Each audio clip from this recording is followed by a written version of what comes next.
सबसे पहले नमस्ते प्रणाम गोड़ लगातानी छठ महापर्व के रवा लोगिन के बहुत बहुत शुभकामनाएं। आज हम रवा लोगिन के साथे छठ में मिले वाला महाप्रसाद ठेकुआ के रेसिपी लेके आ गइल बानी। छठ में मिले वाला महाप्रसाद के शुरू कइल जा। सबसे पहले लेतानी सवा कटोरी चीनी। सवा कटोरी चीनी में हम डालतानी पूरा 1 कटोरी पानी। 1 कटोरी पानी डालला के बाद हमनी के एकरा के रख देवे के बाद 10 मिनट तक, ताकि चीनी जो हो कि वो पानी में अच्छी तरीके से घुल जाए। हमनी के जो भी यहाँ सामान के इस्तेमाल करें बिल्कुल शुद्धता से करें, काहे से कि छठ में शुद्धता और पवित्रता बहुत ज़्यादा मायने रखेला। तो हर कुछ रवा लोगिन शुद्ध तरीका से करें, हर चीज़ नेमहा नेवर्ती के ही इस्तेमाल करें। कुछ भी चीज़ जूठा हमनी के इस्तेमाल नहीं खे करे के, नहीं तो छठी माई नाराज़ हो जाइयन। तो हमनी के चीनी के घुलावे खातिर रख देले बानी। ले तानी हम यहाँ आटा। रवा लोगिन चाहे तो सूजी के बनाई, मैदा के बनाई या फिर आटा के बनाई। हमनी के गांव में तो शुद्धता आटा में ही बनावल जाला, काहे से कि आटा से पवित्र शुद्ध और कुछ ना होखेला।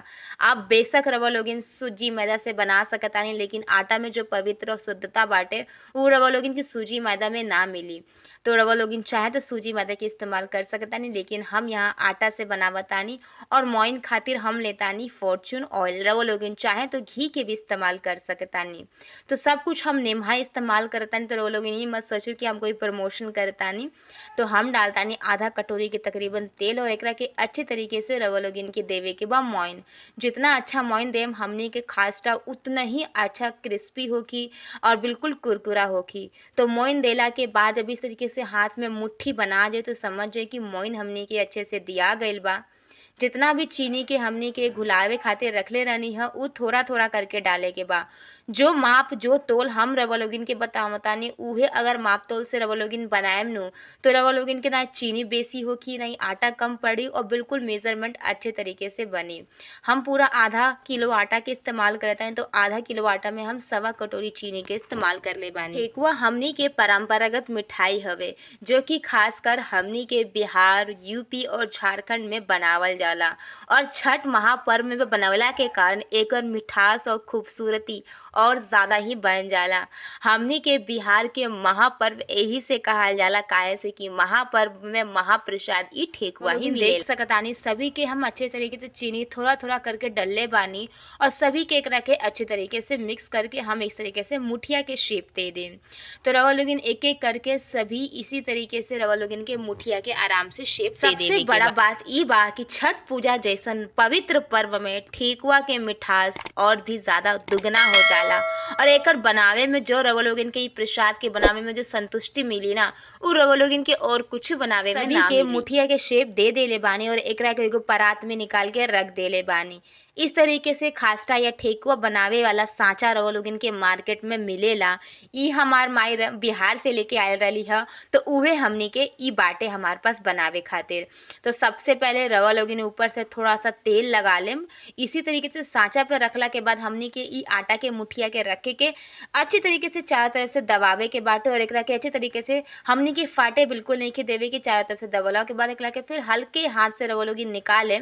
तो देखी कितना अच्छे से ई खास्टा हमनी के बन के तैयार हो गया बा। एक एक करके सभी के हम इसी तरीके से डाल के पहले फॉर्चून लगा लें, फिर हमनी के मुठिया के डाल के चारों तरफ से दबावे के बाटे, और फटे देवे के बिल्कुल नहीं के। काहे से कि जब रवा लोगिन एकरा के कोना कोना से ही फटे लागे तो तेल में जैला के बाद ई तेल में बिल्कुल पसर जाए और बिल्कुल खराब हो जाए। तो गलती रवा लोगिन बिल्कुल मत करम, काहे से कि प्रसाद बनावतानी, और प्रसाद बनावे में बहुत ज़्यादा सावधानी बरते के पड़ेला। सच्चे मन से, शुद्धता से और बहुत ही आस्था से बनावल जाला। तो हम तो छठी माई खातिर ई ठेकुआ बनावतानी। रवा लोगिन हमरा के कमेंट करके ज़रूर बताएं कि रवा लोगिन के हमार बनावे के तरीका, हमार बोले के तरीका और हमार संस्कृति के रवा लोगिन के दिखावे के तरीका कैसन लागेला। रवा लोगिन बिहार से बानी, तो हमनी के हर बिहारी के तक ई वीडियो पहुँचे के चाहिए। तो एक बार हमनी के कमेंट कर में बोले के बाद जय छठी मैया। रवा लोगिन के छठी माई हर मनोकामना पूर्ण करे और साथों साथ सभी के भला करे, सभी के कल्याण करें। एक एक करके सभी हम ठेकुआ के बना के परात में रख देले बानी। अब कढ़ाई में डालतानी तेल। रवा लोगिन चाहे तो घी में तली या फिर फॉर्चून में तली, जो सुविधा जो रवा लोगन के सकान शक्ति बाटे ओही से रवा लोगिन छठी माई के प्रसन्न कर सकतानी। दिखावा करे के रवा लोगन के बिल्कुल जरूरत नहीं खे। बल हमनी के बिल्कुल अच्छे तरीके से ठेकुआ के अच्छे तरीके से अलट पलट के, याद रखे हम ठेकुआ बिल्कुल मध्यम आंच में ही पकेला। मध्यम आंच पे हमनी के ठेकुआ के पकावे के बाद फिर निकाल दी, फिर दूसरा घानी भी हम डाल देले बानी। एक एक करके हमनी के ठेकुआ तो बनके बिल्कुल तैयार बाटे। तो छठी माई खातिर ई प्रसाद तो बनके तैयार बा। रवा लोगिन जरूर बताएम कि रवा लोगिन यहाँ छठ महापर्व में ठेकुआ स्वाद, परंपरा, भावना तीनों से मिलके बनल बाटे। हमनी के भोजपुरी संस्कृति, भक्ति और परंपरा से जोड़ेला। तो हमनी के जातानी जा ठेकुआ के छठी माई के चढ़ावे। रवा लोगिन कमेंट में जय छठी मैया जरूर